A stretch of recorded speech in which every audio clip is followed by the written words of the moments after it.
Hey guys, it's Ellie with Own Your Books Accounting.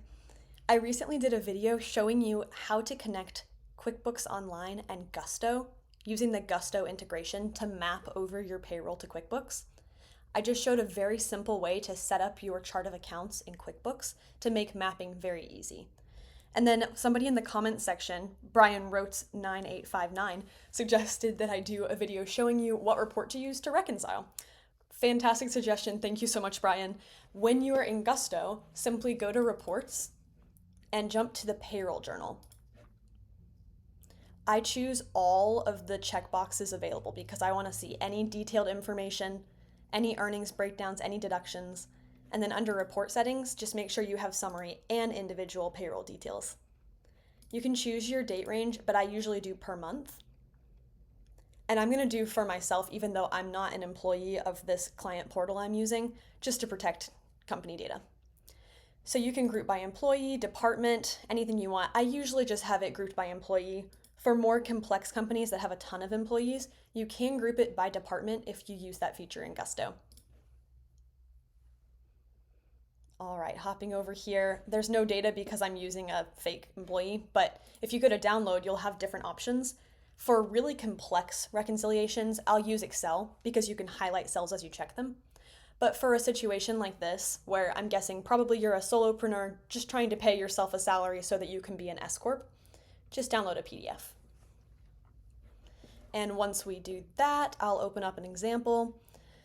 So basically, this payroll journal is going to tell you all of the reimbursements, all of the taxes, the total earnings, the net pay paid out. Here's the only thing you really need to look for on this report. Scroll down to the bottom where it totals up all of the payrolls from the period you chose.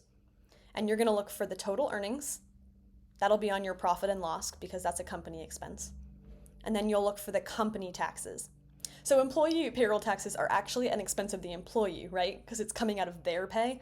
So the company taxes are the only ones that should be showing on the expense on the profit and loss.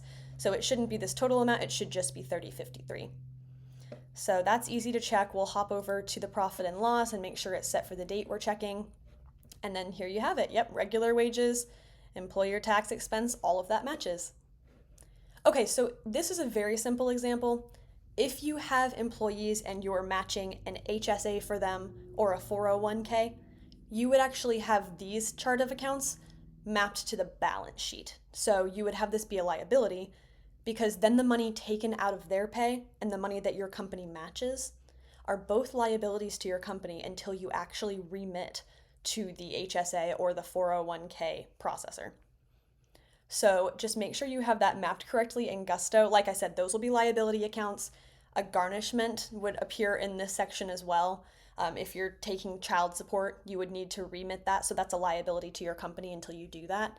All of these accounts you can just create in the liability section of your balance sheet, and then go watch my other video for how you map over Gusto to QuickBooks Online. And you'll see that in that Gusto to QuickBooks Online integration, you have the ability to map to a liability account. So that would be something strange you might run into.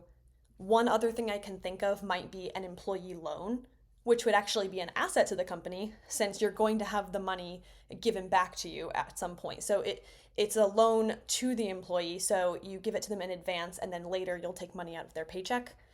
So these accounts, both the asset and the liability accounts that track special reimbursements or garnishments, these are on the balance sheet. But earnings and taxes will be on the profit and loss, and this payroll journal is the only report you really need to check what's going on and make sure that everything matches. Once you've made sure it matches for the month, you're good to go. That's all it takes to reconcile. Hopefully this was helpful. I hope that it gave you just a good feel for how to double check yourself and make sure you mapped over everything correctly. I'll link to that other video that I made about how to map Gusto to QuickBooks Online, but don't hesitate to leave any questions in the comments. Thanks so much and have a great day.